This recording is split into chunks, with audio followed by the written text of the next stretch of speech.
Shalom. Shalom. Kita hari ini masuk tema baru. Kemarin kita sudah menyelesaikan Tritunggal kurang lebih 2 tahun ya. Kita masuk ke dalam satu doktrin baru, yaitu pembahasan mengenai Roh Kudus atau dalam bahasa teologinya pneumatologi. Subtemanya Roh Kudus adalah suatu pribadi. Maka tadi di dalam sesi debat singkat tadi ya, ada 2 buah pertanyaan yang harus kita jawab. Apakah Roh Kudus adalah suatu pribadi? Yang pertama. Yang kedua, apakah Roh Kudus dapat disebut sebagai pribadi ketiga dari Allah Tritunggal?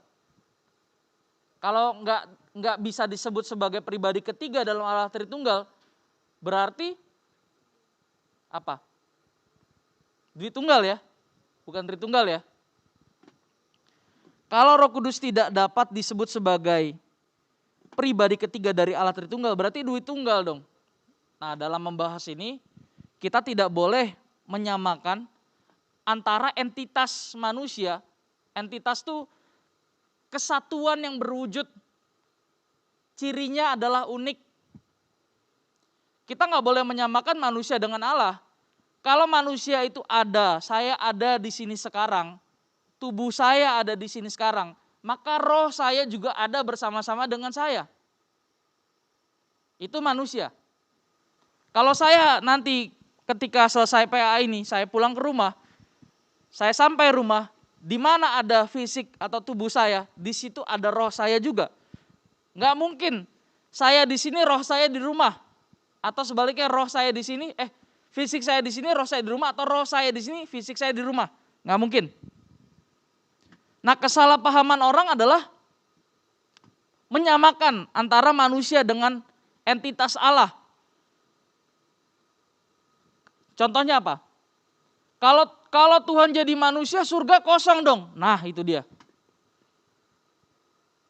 Tuhan harus selalu dibuat masuk akal. Kalau nggak masuk akal, dianggap nonsens. Bukan sebagai Allah yang benar. Sekarang saya tanya balik. Sejak kapan Tuhan pernah masuk akal? Sejak kapan Tuhan bisa dimengerti seutuhnya oleh manusia? Orang selama ini hanya tahu 2 jalur pemikiran. Rasional dan irasional. Rasional artinya masuk akal, bisa dibuktikan, bisa dipahami oleh logika, bisa diterima. Irasional artinya tidak masuk akal. Maka dalam banyak buku filsafat dikatakan bahwa Tuhan itu sejenis irasionalitas, artinya tidak masuk akal, salah. Itu tadi karena orang menyamakan antara entitas Tuhan dengan entitas manusia. Kalau saya di sini ada sekarang, maka fisik saya juga bersama dengan roh saya ada di sini sekarang. Tapi Allah di surga, rohnya di mana-mana. Kok bisa gitu? Terus mau dijelaskan dengan logika kita, logika manusia. Maksudnya menyamakan antara entitas manusia dengan entitas Allah, ya nggak bisa. Satu jalur pemikiran lagi disebut superrasional. Superrasional itu artinya melampaui akal pikiran manusia, di luar kemampuan manusia. Makanya kenapa Tuhan jadi manusia? Supaya manusia bisa mengerti siapa dan bagaimana Allah yang benar itu. Itu makanya kenapa Alkitab kita diterjemahkan, dibungkus dengan bahasa dan budaya manusia. Itulah kenapa Alkitab diterjemahkan ke berbagai bahasa. Semua ada maksudnya. Dan itu tidak lepas dari campur tangan Tuhan. Kesalahpahaman menyamakan antara entitas manusia dengan entitas Allah mengakibatkan kekacauan dalam memandang siapa dan bagaimana Allah yang benar itu. Dalam perjanjian lama kita mengenal Allah hanya sebatas satu ya, Yahweh, Elohim. Orang Israel, orang Yahudi taunya satu. Tapi dalam perjanjian baru, Tuhan Yesus memperkenalkan kepada dunia siapa dan bagaimana Allah yang benar itu. Ternyata Elohim itu jamak. Elohim itu artinya Allah-Allah atau para Allah. Kejadian 1 ayat 26, baiklah kita menjadikan manusia menurut gambar dan rupa kita. Kata kita di situ kan huruf besar ya. Itu menunjuk Allah Trinitas. Lalu dalam Matius 28 ayat 19 di sana dikatakan, dan baptislah mereka dalam nama Bapa dan Anak dan Roh Kudus.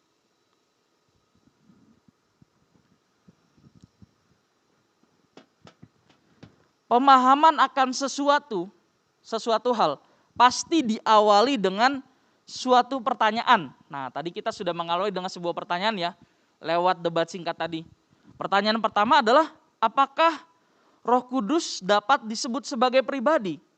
Pertanyaan kedua, apakah Roh Kudus dapat disebut sebagai pribadi ketiga dalam Allah Tritunggal? Ini dua pertanyaan yang berbeda.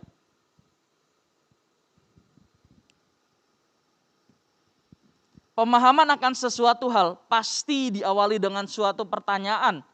Dan dari pertanyaan tersebut akan muncul penjelasan atau jawaban. Sebuah pertanyaan tentang siapa Roh Kudus menjadi hal yang sangat penting dalam kehidupan kita sebagai orang percaya. Orang percaya di dalam Tuhan Yesus. Sebab berbicara mengenai Roh Kudus tidak hanya semata-mata berkaitan dengan Tritunggal, melainkan juga terkandung di dalamnya banyak unsur kebenaran yang paling mutlak dan benar atau sesungguhnya menyangkut iman kekristenan kita yang sejati. Oke, kita masuk ke pembahasan Roh Kudus ya. Roh Kudus itu siapa? Roh Kudus itu rohnya Bapa. Roh Kudus itu rohnya Bapa. Tapi tadi kunci memahaminya itu ya. Kita jangan memakai pemahaman kita tentang manusia, menyamakan dengan entitas Allah. Ya nggak bakal bisa. Misalnya gini, contoh lain lagi. Pedro berdoa di rumahnya. Saya berdoa di rumah saya. Di waktu yang sama, di tempat yang berbeda. Allah ke tempat siapa? Ke rumah saya dulu baru ke rumah Pedro? Ke rumah Pedro dulu baru ke rumah saya? Tidak. Pada saat saya dan Pedro berdoa di waktu yang sama di tempat yang berbeda, di situ Allah hadir. Maka Allah disebut omnipresent. Allah hadir di mana-mana melalui Roh Kudusnya. Maka Roh Kudus itu yang melingkupi jagat raya. Maka Tuhan Yesus bilang, adalah lebih baik aku pergi. Maka aku akan memberikan kepadamu roh penghibur. Supaya kita bisa diajar ke dalam segala kebenaran. Kata Roh Kudus itu biasa memakai dua kata ya. Apa? Yang pertama, parakletos. Parakletos itu artinya penolong. Yang menolong kita untuk mengerti segala kebenaran. Kata kedua adalah dunamis, artinya penggerak. Yang menggerakkan kita untuk melakukan kebenaran.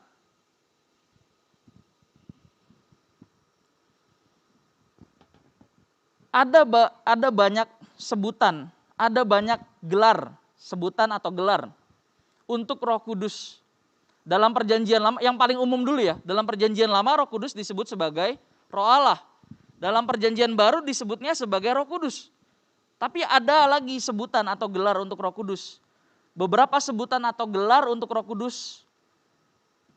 Yang pertama, Roh Allah dalam 1 Korintus 3 ayat 16. Roh Tuhan dalam Yesaya 11 ayat 2. Roh Bapa dalam Matius 10 ayat 20. Roh Allah yang hidup dalam 2 Korintus 3 ayat 3. Roh kekudusan dalam Roma 1 ayat yang keempat. Roh kebenaran dalam Yohanes 14 ayat 26. Yohanes 14 ayat 7. Roh penghibur Yohanes 14 ayat 26.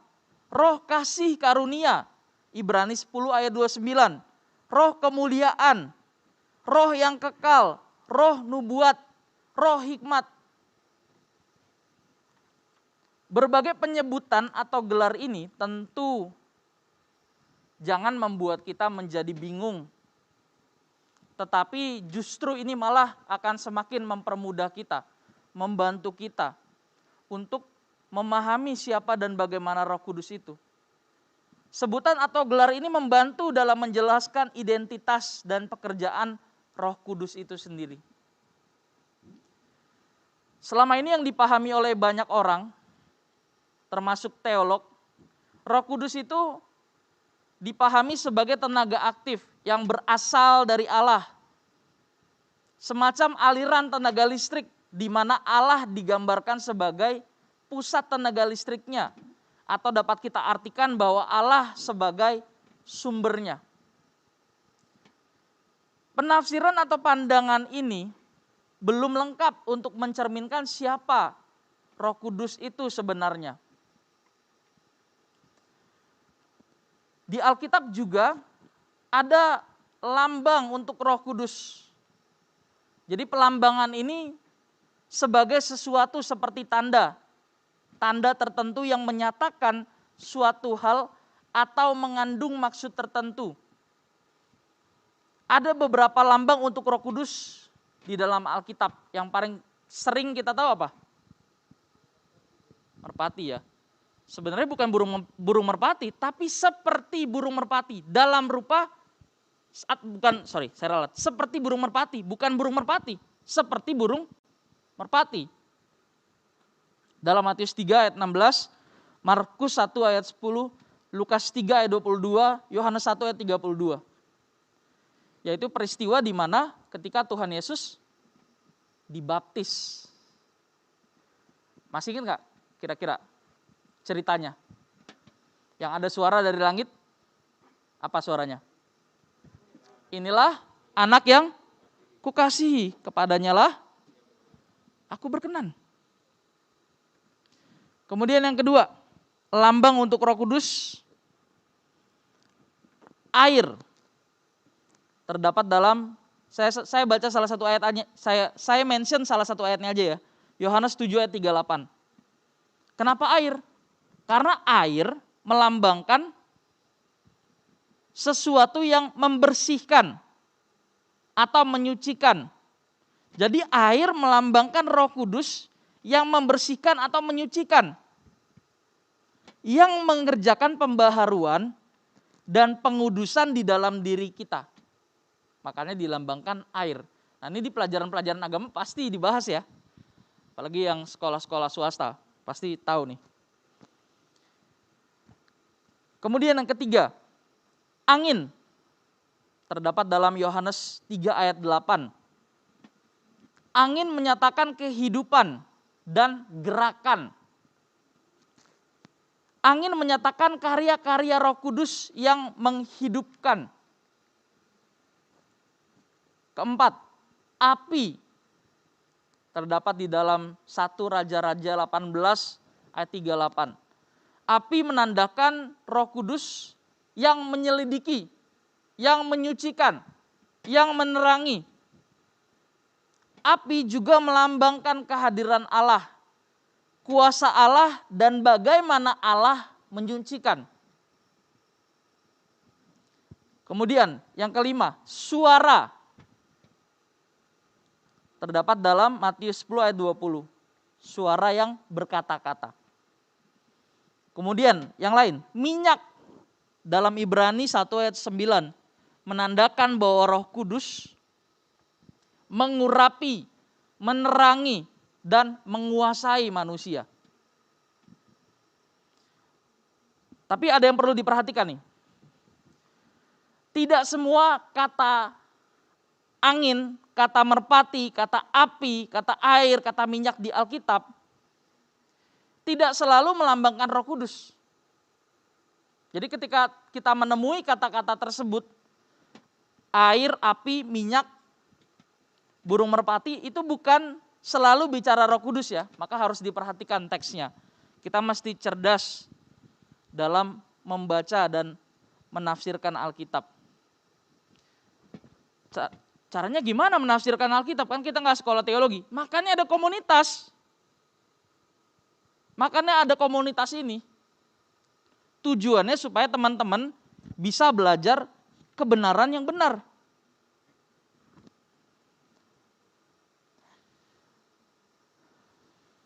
Roh Kudus adalah suatu pribadi. Nah, tadi ada dua pertanyaan ya. Apakah Roh Kudus dapat diartikan sebagai suatu pribadi? Kemudian apakah Roh Kudus dapat dikatakan sebagai pribadi ketiga dari Allah Tritunggal? Coba kita jawab satu-satu dulu ya. Apakah Roh Kudus dapat disebut sebagai pribadi? Roh Kudus adalah suatu pribadi. Sesungguhnya Roh Kudus adalah pribadi. Artinya bertindak sebagai cara berada yang ketiga dalam hakikat. Hakikat itu intisari atau dasar. Cara berada yang ketiga dalam hakikat Allah yang jamak. Ada Bapa, ada Putra atau Anak, ada Roh Kudus. Bapa yang menjadi pemilik jagat raya, Tuhan Yesus yang menjadi pelaksana pemerintahan, Roh Kudus yang menjadi fasilitas yang melingkupi jagat raya. Roh Kudus berkeadaan sehakikat dengan Allah. Dalam bahasa Latinnya homoousios. Oleh sebab itu kita harus merespon dan menerima Roh Kudus sebagai pribadi yang hidup. Serta menghormatinya seperti kita menghormati Bapa dan Tuhan Yesus. Karena Roh Kudus adalah pribadi. Argumentasinya apa? Oke. Sabar. Membahas mengenai kedudukan dan tempat Roh Kudus dalam Allah Tritunggal sangatlah rumit, sulit, tidak biasa dan jarang ada. Setiap kali kita membahas atau berbicara mengenai Allah Tritunggal, Roh Kudus selalu mendapat tempat sebagai pribadi ketiga. Dipandang dari sudut teologis doktrinal. Teologis doktrinal itu artinya ajaran. Apakah bisa dibenarkan bahwa Roh Kudus adalah pribadi ketiga dari Allah Tritunggal? Jadi untuk jawab pertanyaan yang kedua ini, itu perlu jawab pertanyaan yang pertama tadi. Kita nggak akan bisa jawab pertanyaan apakah Roh Kudus dapat disebut sebagai pribadi ketiga dari Allah Tritunggal kalau kita belum bisa menjawab apakah Roh Kudus dapat disebut sebagai pribadi.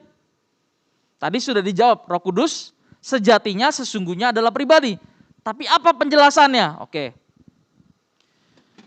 Untuk menjawab dua pertanyaan tadi, kita harus membahas terlebih dahulu apa yang dimaksud dengan pribadi tersebut. Maka kita baru dapat memecahkan pertanyaan apakah Roh Kudus bisa dikatakan sebagai pribadi atau tidak. Memang cukup sulit untuk menemukan definisi mengenai apakah pribadi itu yang merepresentasikan entitas Allah. Maka dalam presentasi pendalaman Alkitab saya sering bilang, kalau presentasi cari definisi, bongkar dulu ayat Alkitabnya, bahasa aslinya, baru ke KBBI. Jangan KBBI terus ke ayat Alkitab, kebalik.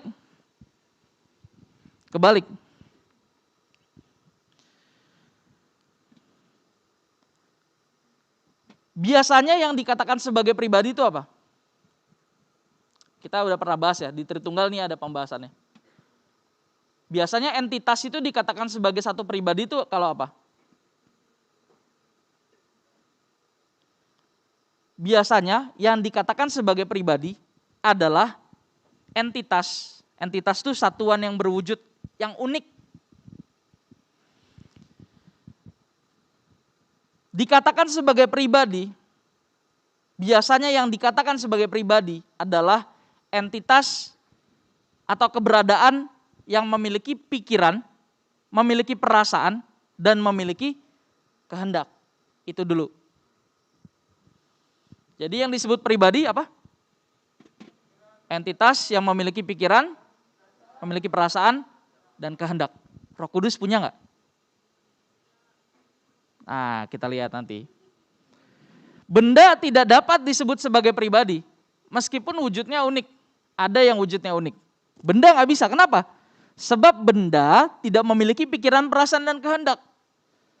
Sekalipun itu robot dengan kemampuan artificial intelligence yang paling canggih di dunia, nggak bisa punya pikiran, perasaan, dan kehendak. Semua diprogram Terus gimana dia bisa ngerespon kalau kita sedih? Itu algoritmanya ada. Jadi benda tidak dapat disebut sebagai pribadi. Kenapa? Karena tidak memenuhi syarat memiliki pikiran, perasaan, dan kehendak. Kemudian yang kedua, selanjutnya yang disebut pribadi adalah entitas yang bisa mandiri, bisa independen, dan tidak terikat oleh siapapun dan apapun. Yang kedua apa? Bisa mandiri, tidak terikat oleh apapun, tidak terikat oleh siapapun. Itu pengertian pribadi yang kedua. Pribadi yang ketiga sekarang. Pribadi juga adalah entitas yang dapat mengambil keputusan tanpa diatur oleh pihak lain. Yang ketiga, pribadi juga adalah entitas yang dapat mengambil keputusan tanpa diatur oleh pihak lain. Jadi dengan demikian, satu entitas disebut sebagai pribadi bila entitas tersebut bisa memiliki kedaulatan, kekuasaan, di antaranya satu, memiliki pikiran, perasaan, dan kehendak. Dua, mandiri, independen. Ketiga, bisa mengambil keputusan tanpa diatur oleh pihak manapun.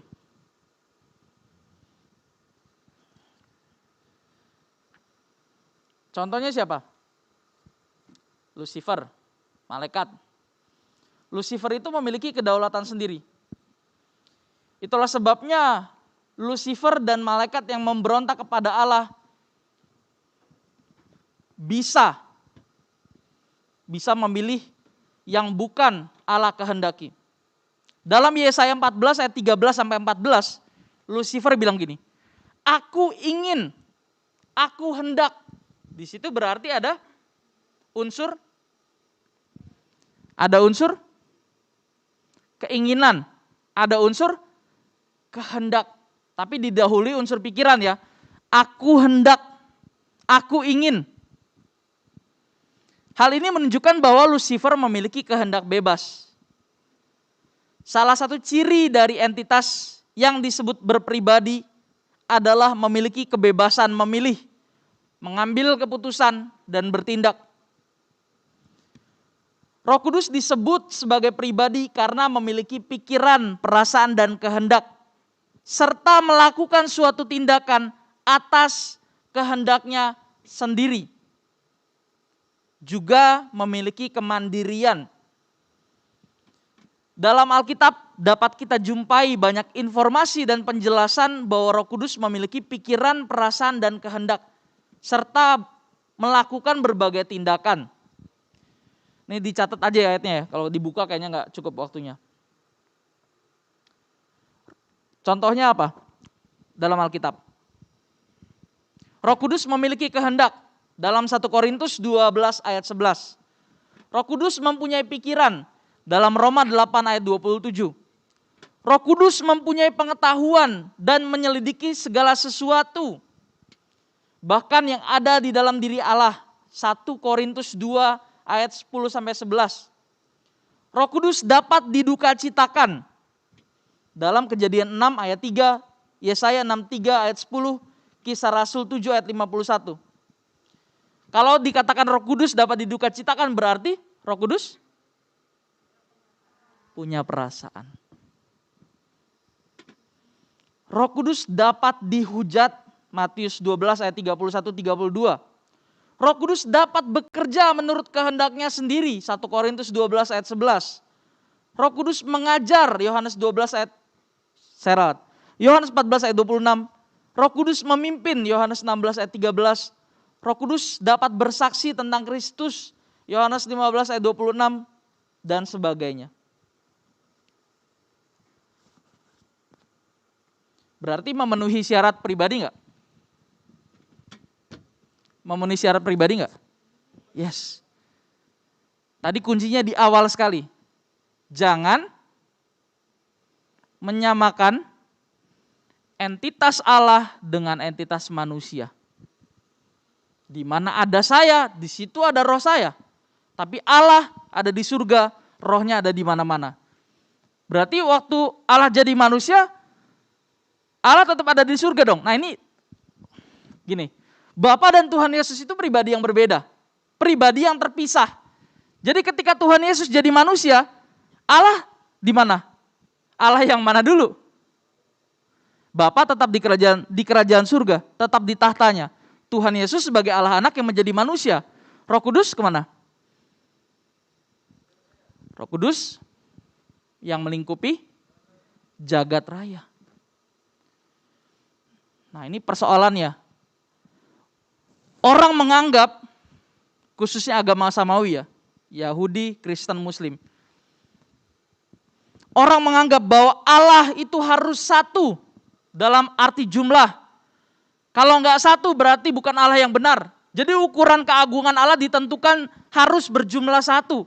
Ini salah. Misalnya contoh ya, ketuhanan yang Maha Esa. Orang Kristen Tuhannya 3, tidak berhak ada di Indonesia karena tidak mengamalkan Pancasila. Esa kan artinya satu ya? Ya, padahal kata Esa di Alkitab ada 3 ya. Yang pertama, jangan ekat dulu, ekat terakhir. Yaukit. Yaukit artinya apa? Satu dalam arti jumlah. Ya satu, 2 ya 2. Ini berapa? 3. Secara matematis, yaukit. Kemudian yang kedua, dual. Dual itu artinya sepasang. Ada tangan kiri, ada tangan kanan. Satu pasang. Tapi ada esa dalam pengertian ketiga, yaitu ekat.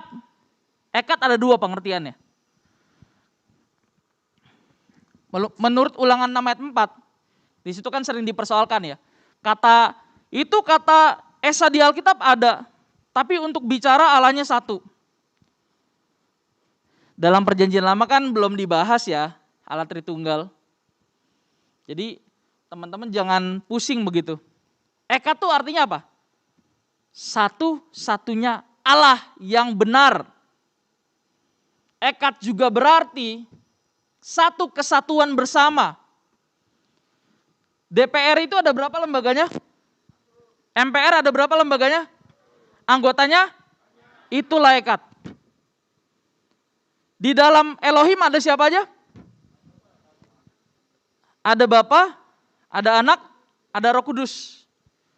Tapi satu kesatuan, satu lembaga ilahi yang disebut Elohim, yang namanya Yahweh. Jelas ya? Ini Tritunggal udah kita bahas 2 tahun. Sebelum bahas Tritunggal kita bahas Kristologi kan. Nanti mungkin setelah kita menyelesaikan doktrin Roh Kudus atau pneumatologi, kita bahas tentang doktrin Allah. Jadi kita dapat pendahuluannya dulu, Kristus, Tritunggal, Roh Kudus, baru kita masuk teologi proper, doktrin Allah. Roh Kudus melakukan banyak hal sebagaimana satu pribadi, yaitu bertindak dan berbuat. Misalnya dalam 1 Korintus 12 ayat 11, di mana Roh Kudus memberikan karunia. Dalam ayat tersebut tersirat bahwa Roh Kudus berkehendak memberikan karunia. Sekaligus di sini nampak bahwa Ia memiliki hak untuk memberikan kuasa. Dan banyak ayat dalam perjanjian baru yang menunjukkan bahwa Roh Kudus memiliki kehendak dan kemandirian dalam bertindak. Dalam Alkitab juga dikatakan bahwa Roh Kudus mempunyai pengetahuan dan menyelidiki segala sesuatu, bahkan yang ada di dalam diri Allah. Kita buka deh satu ayat deh. 1 Korintus 2 ayat 10.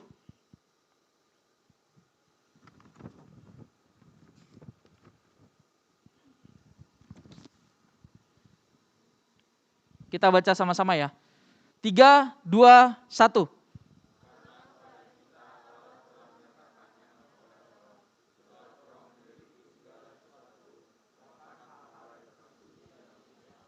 Yes, ayat ini kalau salah dimengerti, ini juga bisa salah. Di situ ada kata sebab roh yang menyelidiki segala sesuatu. Bahkan hal-hal yang tersembunyi di dalam diri Allah. Kira-kira yang teman-teman tangkap apa kalau baca ayat ini? Wah, berarti Roh Kudus itu pihak lain dong. Dia berintervensi, ikut campur. Nangkap gak sih?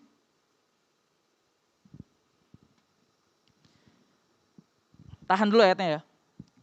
Kalimat dalam 1 Korintus 2 ayat 10 tersebut, kalau tidak dipahami dengan benar, pasti akan menimbulkan pemikiran yang salah.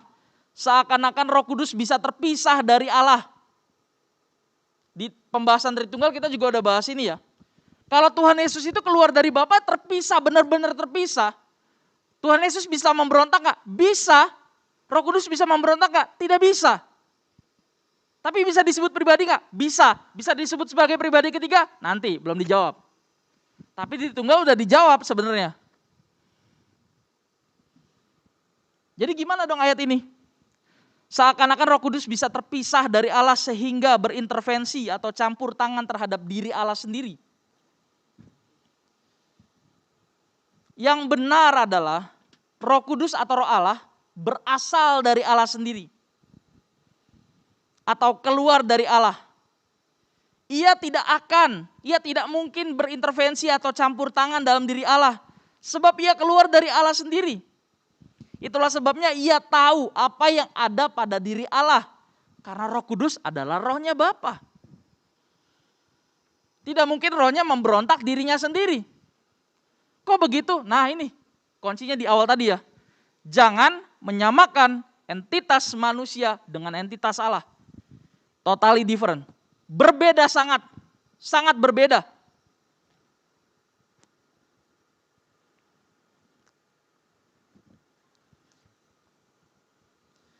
Itulah sebabnya sekali lagi Roh Kudus tahu apa yang ada pada diri Allah. Allah di sini maksudnya Bapa ya, Theos. Terus gimana tadi yang soal apakah Roh Kudus dapat disebut sebagai pribadi ketiga dalam Allah Tritunggal? Pertanyaan pertama clear ya. Apakah Roh Kudus dapat disebut sebagai pribadi? Jawabnya adalah bisa. Sangat bisa. Sangat mungkin. Pertanyaan kedua. Nah ini agak repot nih. Apakah Roh Kudus adalah pribadi ketiga dari Allah Tritunggal? Jawabannya adalah relatif. Jawabannya apa? Relatif. Oh kok gitu? Nah ini berarti punya kecenderungan menyamakan entitas manusia dengan entitas Allah. Oke, kalau iya gimana? Apakah Roh Kudus adalah pribadi ketiga dari Allah Tritunggal? Jawabannya bisa iya, bisa tidak. Relatif. Kenapa? Kita jawab yang iya dulu ya. Apakah Roh Kudus adalah pribadi ketiga dari Allah Tritunggal? Iya. Kenapa ya? Sebab Roh Kudus adalah representasi. Representasi itu apa? Perwakilan dari Allah. Allah di sini Elohim. Jadi Roh Kudus itu adalah representasi atau perwakilan dari Elohim. Ketika Tuhan Yesus naik ke surga dan Bapa tetap ada di tahtanya, siapa yang jadi wakil Bapa dan Anak? Kalau bukan Roh Kudus. Nangkap nggak? Nangkap ya? Bila jawabnya menggunakan kata bisa, ini berarti tidak mutlak ya. Harus diingat bahwa Roh Kudus bukan Allah Bapa dan juga bukan Allah Anak. Roh Allah sama dengan Roh Kudus, tetapi bukan pribadi Bapa, juga bukan pribadi Anak. Roh Kudus adalah rohnya Allah. Harus dicatat di sini bahwa Roh Kudus bukan roh yang keluar dari Tuhan Yesus, tetapi roh yang keluar dari Bapa. Nah, kita sadari betul bahwa ini terdapat perbedaan ya. Dalam beberapa aliran besar, Roh Kudus itu keluar dari Bapa dan Tuhan Yesus. Saya nggak akan mention apa yang tadi dimaksud aliran yang mana, saya nggak akan mention. Tapi yang jelas, Bapa itu beda dengan Anak, dan Roh Kudus itu keluar dari Bapa. Kalaupun nanti terdapat perbedaan tadi ya, kita sikapin dengan baik aja. Sikapin dengan baik.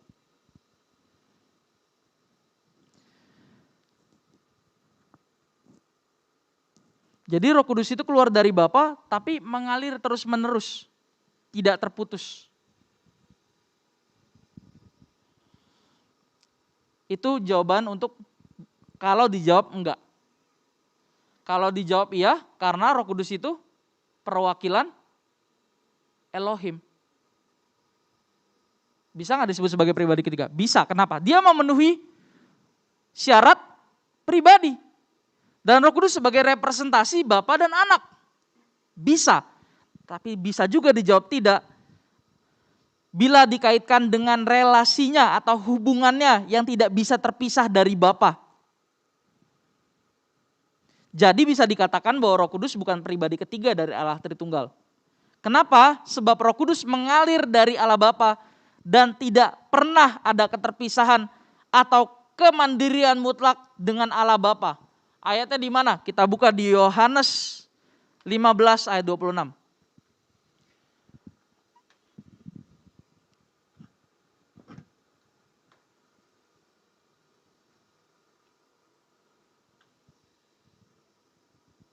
Kita baca sama-sama. 3, 2, 1.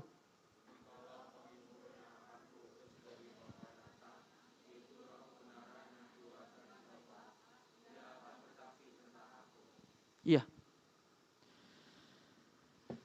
Jikalau penghibur yang akan kuutus dari Bapa datang, yaitu Roh kebenaran yang keluar dari Bapa, ia akan bersaksi tentang aku.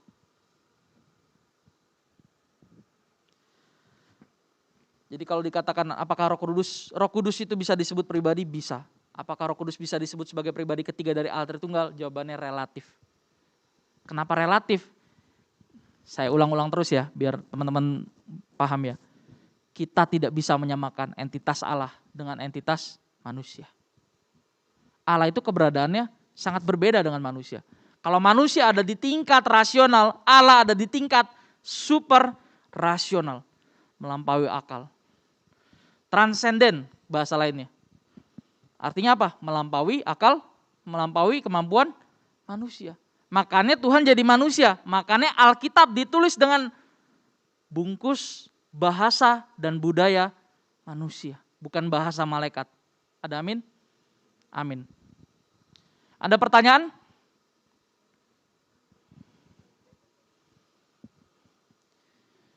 Kalau nggak ada saya yang tanya. Enggak, bercanda. Bisa nggak pulang nanti.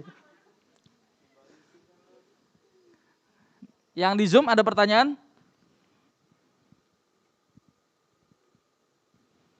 Atau yang hadir onsite ada pertanyaan? Kalau tidak ada, kita berdoa. Ya, silakan. Boleh maju ke depan?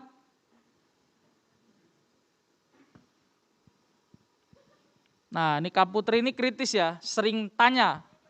Ya, silakan. Maaf, semuanya tidak bisa mendengar suara Anda. Maju ke depan.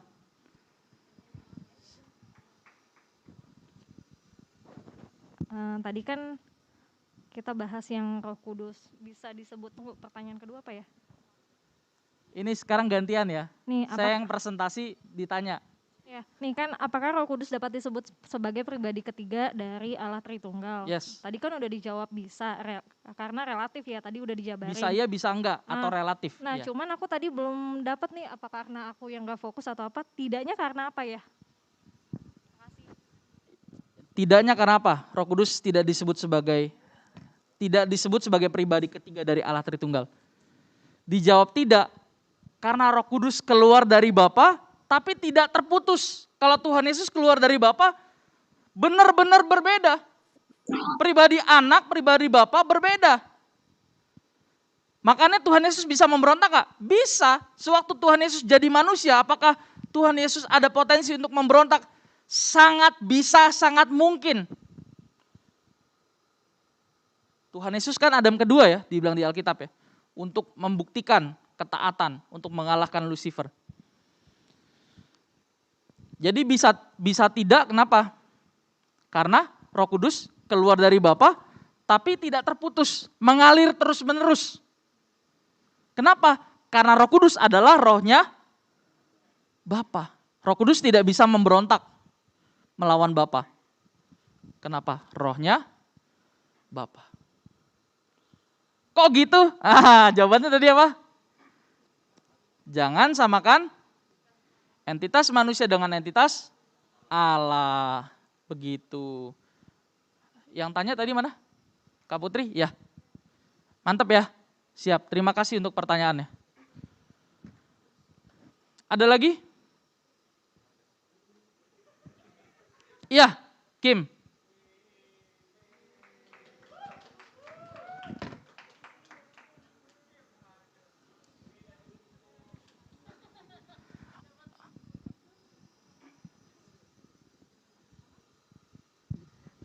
Mau nanya, Ya. kalau kita pernah bahas kan kalau dari strata itu Allah itu lebih tinggi daripada Tuhan Yesus karena Tuhan Yesus itu diutus sama Allah. Jadi kedudukan Allah itu lebih tinggi daripada Tuhan Yesus. Nah, gimana kedudukan Roh Kudus itu ada di mana di antara ketiga itu? Oke. Allah yang mana nih? Allah Maksudnya Bapa kali ya? Bapa. Iya. Karena kalau bicara Allah, Allah yang mana nih?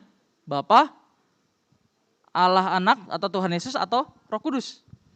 Kalau bilang Bapa, oke gini. Memang terdapat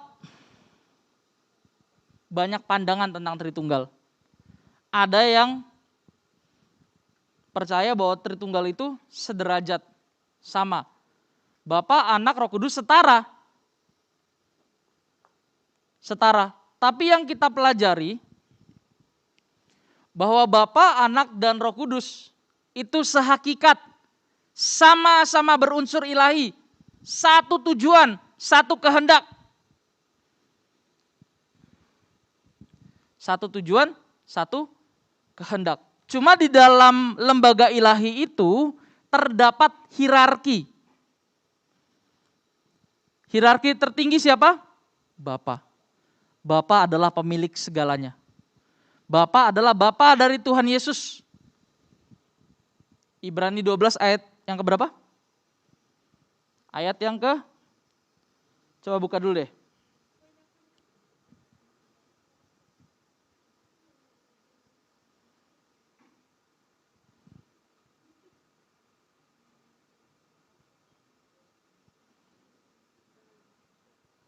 Ayat 9. Ibrani 12 ayat 9.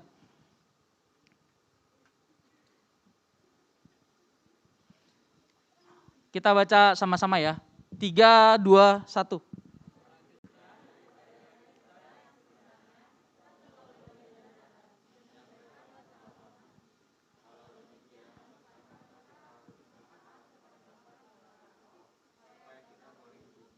Iya, di situ ada kata Bapa segala roh. Dalam bahasa aslinya Patriton Pneumaton. Bapa adalah Bapa segalanya. Bapa dari malaikat, Bapa dari Lucifer, Bapa Tuhan Yesus, Bapa manusia. Kenapa? Sebab semua roh berasal dari Bapa. Makanya Bapa disebut sebagai Bapa segala pemilik jagat raya. Cuma tadi ya, kita tidak menyangkal bahwa memang terdapat banyak pandangan tentang Allah Tritunggal. Banyak. Terus kenapa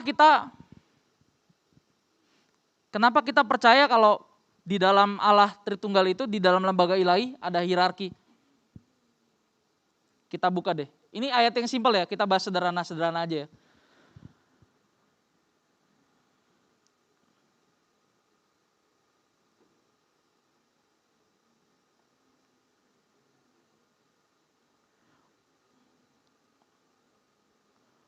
Roma 8.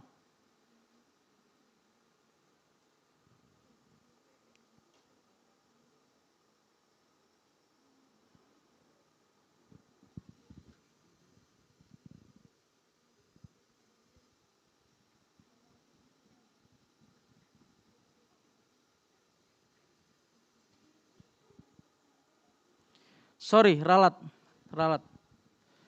Filipi 2 ayat 9.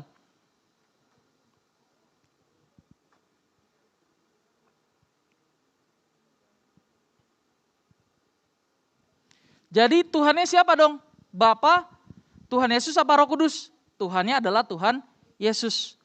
Maka tadi kita bahas Bapa adalah pemilik jagat raya, Bapa segala roh, Tuhan Yesus adalah pelaksana pemerintahan, dan Roh Kudus adalah representasi Bapa dan Anak yang melingkupi jagat raya, yang menolong orang untuk mengerti segala kebenaran. Tuhannya siapa? Tuhan Yesus. Nah, nanti di doktrin Allah kita bahas. Apa itu Allah? Apa itu Tuhan? Masalahnya gini, dalam kekristenan itu ada yang disebut sebagai generic name dan proper name. Sementara dalam agama lain gak ada. Allah dan Tuhan yang sama. Dalam kita enggak. Generic name itu yang umum, proper name itu yang khusus.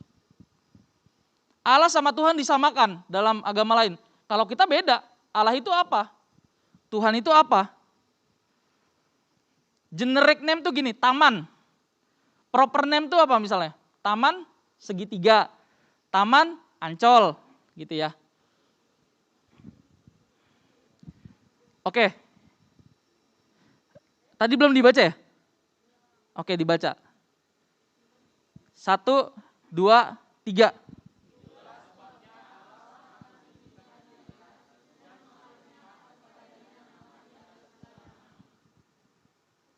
Ayat 11 loh. 9 ya? 9 sampai 11. Bisa aja ngelesnya. Nggak benar, 9 sampai 11.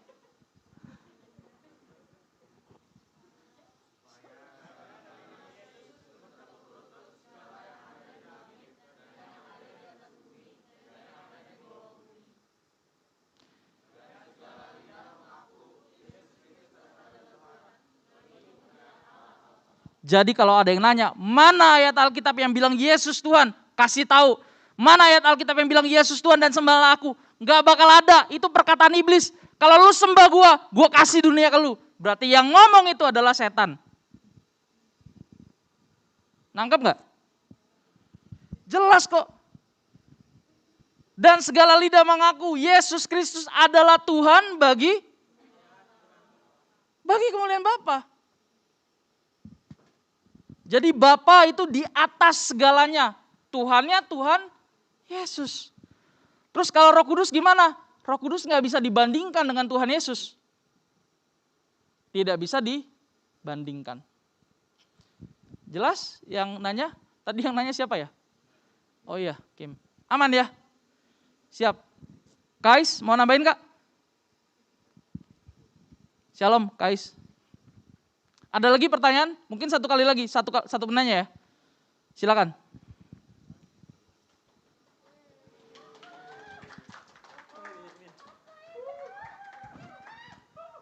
Oke, paling mau nanya, apa bedanya manifestasi kehadiran Roh Kudus dengan sifat kemahadiran Allah atau omnipresent? Apa bedanya manifestasi kehadiran Roh Kudus dengan sifat kemahadiran Allah? Sekarang saya tanya balik, manifestasi itu apa? Jangan ditanya balik, kan pertanyaan ya. Jangan-jangan ini pertanyaan titipan. Enggak ada titipan. Oke, ada sih titipan satu. Manifestasi itu adalah apa? Perwujudan dari sesuatu yang tidak kelihatan menjadi kelihatan. Misal orang kesurupan, itu manifestasi. Perwujudan. Apakah sama atau beda tadi ya? Ya. Apa bedanya? Manifestasi kehadiran Roh Kudus dengan sifat kehadiran Allah atau omnipresent Allah. Kan kehadiran Allah lewat Roh Kudus. Nangkap gak? Ya udah berarti sama. Berarti sama. Iya.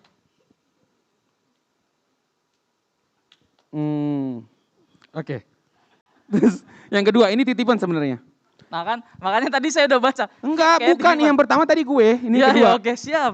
Ini yang kedua. Oh, Ini titipan yang kedua. ya, oke. Tadi dibilang kenapa Roh Kudus kan dikatakan sebagai pribadi itu ada 3. Ya Ya. kan? Nah, yang kedua itu contohnya adalah mandiri, yang Ya. tidak terikat sama siapapun. Ya, Nah, tapi kan dia berasal dari Allah. ya, Nah, berarti dia Roh Kudus itu terikat sama Allah dong. iya. Makanya kata keluar, Tuhan Yesus keluar dari Bapa. Kata keluarnya itu beda dengan kata Roh Kudus keluar dari Bapa. Di Tritunggal kita udah pernah bahas ya. Exerkomai dengan, aduh lupa lagi ininya. Eura apa itu? Sebentar ya.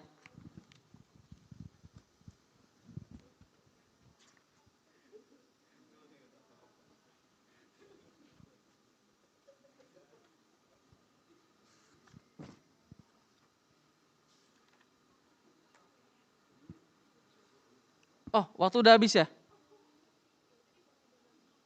Oke. Ya udah gini deh.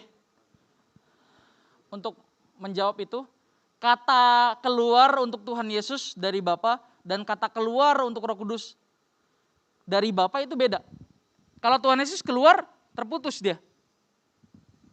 Makanya Tuhan Yesus bisa punya potensi memberontak. Tapi Roh Kudus nggak bisa. Nggak bisa. Gitu. Jadi daripada kita memperdebatkan begitu. Kenapa apa tadi pertanyaannya? Kenapa? Ya. Ya. Ya. Ya. Ya. Bisa, mandiri bisa. Bisa. Tapi tidak mungkin mengambil keputusan yang bertentangan dengan kehendak Bapa. Itu nggak mungkin. Ya, nggak mungkin bisa memberontak. Makanya tadi pertanyaan, apakah Roh Kudus dapat dikatakan sebagai pribadi ketiga dalam Allah Tritunggal? Itu juga menjawab itu sebetulnya. Kenapa? Karena jawabannya relatif tadi. Bisa iya, bisa enggak. Bisa iya karena representasi Allah Trinitas. Bisa tidak karena terikat relasi yang tidak terputus dengan Bapa. Kenapa ya? Rohnya Bapa.